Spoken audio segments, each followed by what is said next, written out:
What's up, Ace fam, and what's good to my notification gang, man? And if you're a new viewer, make sure you guys hit that sub button, join the family, make sure you drop a like on the video. Now, 2K, or should I say Mike Wang, man. Mike Wang has been dropping some pretty interesting tweets, man. If you're not already following Mike Wang, make sure you go follow Mike Wang. I personally don't, but you can go so you can be up to date with all the 2K news, all the little updates, and all that type of stuff. But let's get straight into it, man. Mike Wang has been dropping some pretty interesting content, man. The first thing we're going to get into is Mike Wang, probably about 30 minutes ago, dropped a poll, man. And the poll is to see if shot timing should be more effective or if openness and shot quality should have effects on if you make or miss shots. Matter of fact, I'm going to read the exact tweet. Which should have more influence over whether you make or miss shots? Open versus contested, good versus bad timing. Reply with some ratios if you want. Openness or timing. For me, I feel like these should go hand in hand, man. It all takes effect. Like, I don't think one should have priority over the other, man. Shot timing, of course, is very important. You shouldn't be able to hold your shot meter all the way down and still be able to make the shot, you know, even if it goes to the top or down. Shot timing should definitely have an effect, a big time effect on if you make or miss shots. If you're getting a full white, you should definitely make it more than someone who is getting a half a bar. But that definitely should play a big factor in it. But at the same time, openness is like, god damn, you know, like everyone, when you see someone open, everyone expects you to make that shot. Just think about when you're on the basketball court and you hand somebody a shot like in a corner, or you just give somebody an easy little mid-range. When he misses that shot, you are pissed. You're like, bro, how do you miss that shot? You know what I'm saying? Like, shot timing is very effective, but openness, like, my god, that has got to be high on the priority list as well. But they should go hand in hand. I don't think you really should separate the two. They gotta go, you know, hand in hand. That's something that they both matter big time. So I don't know how you guys are going to vote. For me, crap, man, I'm really big on openness and shot quality, but at the same time, timing matters. I wouldn't even know how to. He should have one for both. I don't see, but at the same time, you think about it like this. If I have a taller defender, let's say my guy is let's say I'm 6'8" and I have someone who's defending me who's like 5'6", like, does that count as an open shot or good shot quality? You know, because I should be able to shoot over that defender. I don't think he should be able to affect my shot if he's like 5'6" and I'm 6'8". He shouldn't be able to affect my shot. I should still be able to green light over him, or at least get a good quality shot or a high percentage shot of making that if the guy is much shorter than me. So I don't know, man. It's a lot of factors to think into that. Like, how, I don't know, man. It's a lot of things that goes into that. But like, he's got to be a little bit more specific for me to be able to make a choice. But I definitely think both of those go hand in hand. Those are both things that I want, you know, to be considered when making a shot. All right, now this one right here, this one made me a little bit excited because this kind of bring me back to, I think that was 2K10 when they were doing the pump fake glitch. Now, I don't think that it should be that effective. I don't think they should go that far, but I don't know if you guys have played 2K10, but remember when if someone jumped, it was over, especially if you played in the pro-am back in the My Crew days. If someone jumped in your face while you were about to take a jump shot, it was a GG. You were getting the pump fake foul, and you were either going to be a 3-and-1 or they were going to the line to shoot all threes, man. But let me go ahead and read the tweet for you guys. Pump fake draw fouls will be reworked, much more reliable now, and for those keeping track, takeover boost will probably be closer to 10 primary ratings for your primary ratings and +5 for other ratings. Yo, but the pump fake thing, that's dope. That could be a game changer when you're playing in a pro-am, because if you can get somebody up in the air and you can get that foul, that is a GG, man. That can change the whole way people go about playing the pro-am.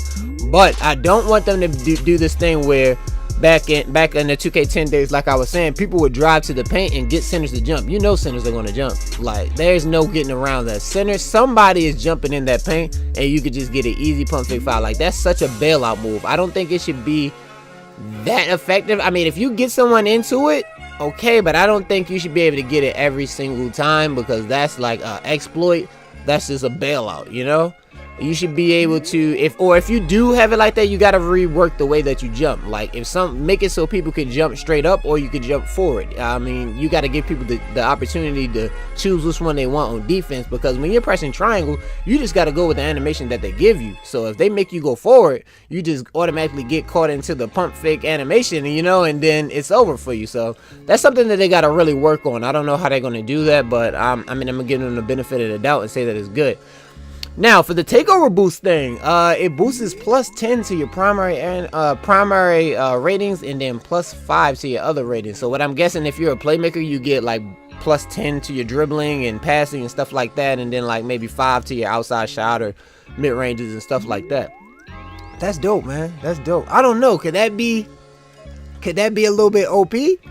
Like, cause let's say you're a playmaker and you have a 95 rating as far as dribbling, and then they give you the plus 10. Are you like a 105? You know what I'm saying? Are you beyond 100? I don't know. That might be a little bit too much. I'm interested to see how they're going to do the grand badge. I mean, how they're going to do the takeover. I think it's going to be like the grand badge, but I don't know, man. That seems a little much. I don't know. I'll see how they work it out. All right, moving on along.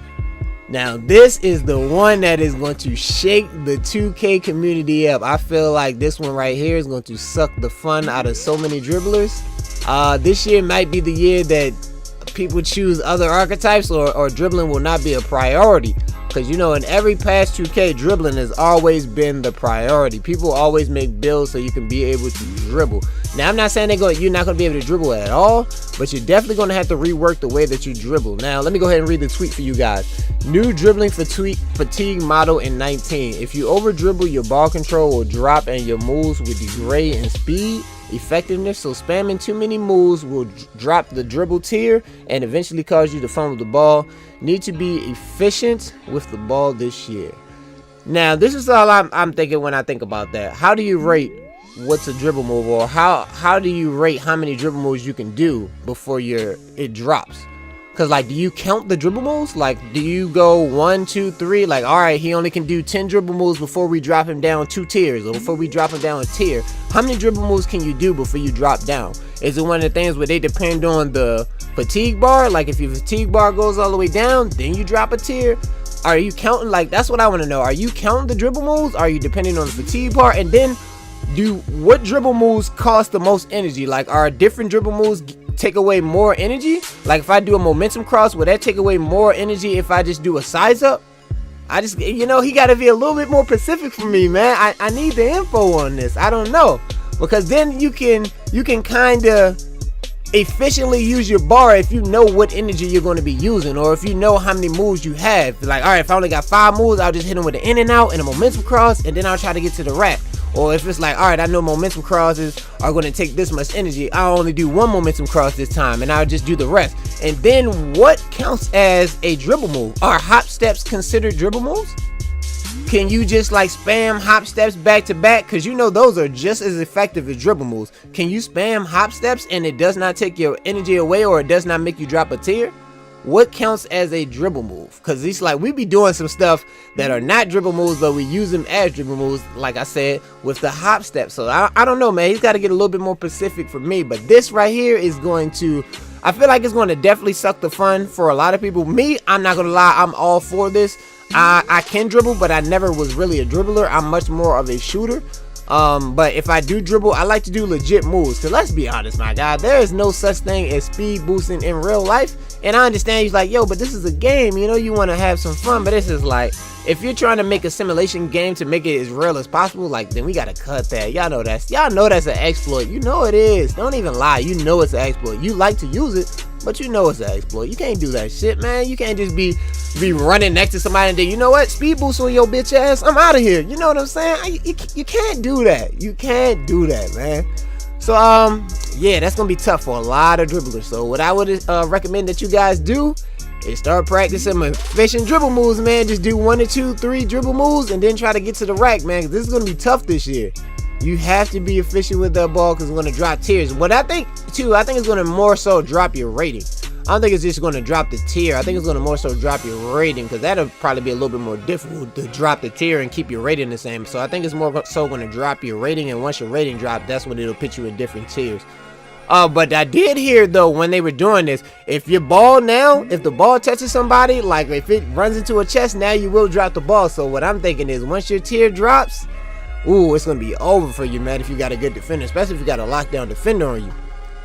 Alright, so let's move on to the next tweet. Right after that, he dropped this one. I'm gonna read it out for you guys. One more dribbling note. When branching out of hop step gathers, step backs, jumpers, only tier 3 ball handlers can explode out like last year. Tier 2 will be slower but control, and tier 1 will always fumble the ball. Oh, this is something we were talking about just a couple of seconds ago, man, with the hop step. So I'm guessing the hop gathers do count as dribble moves. I'm guessing that it does count as dribble moves, but that's dope that you can still speed boost out of them, which, like I said, though, I don't want speed boosting in there. But that's weird, though, because let's say it says only certain people can burst out of it, but, like, when they're taking away those dribble moves, when they're taking away the fatigue and letting you not be able to dribble as much, if you do a hop step and you try to burst out of it, does that affect, like, when you drop that ball now? It kind of contradicts it to me, don't you think? It's like, if you do so many dribble moves, you do your hop step and you're trying to burst out of it, will you be slow? Will it still let you speed boost out of that? That could be, I don't know, man. We'll have to see how that goes, because that seems like it's contradicting it. But at the same time, could that be the next exploit? Will hop steps and the boost be the next exploit? But tier 2 will still be able to do it, but it'll just be a little bit slower, but it could be controlled. That's cool though. As long as you won't lose the ball, you can still do it. Tier 1, I don't even know why you would be doing that anyway, so you just relax yourselves. That's cool though.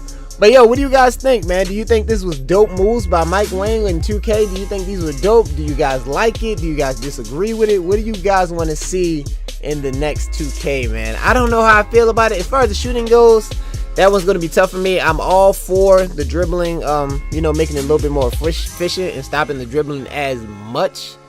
But then it makes me think too, will we go back to 2K17 when we were depending on those screens? We're very screen dependent. Because if you can't dribble, I'm guessing it's going to be much more screen dependent this year. I don't know, man. What are you guys' thoughts, man? What do you guys think? Make sure you guys comment. Tell me what you think, man. I would love to talk to you guys. I comment back to everybody. Or if you tweet me, I do tweet back at everybody, man. Make sure you guys tell me what you think. I will see you guys in the next video. I'm out.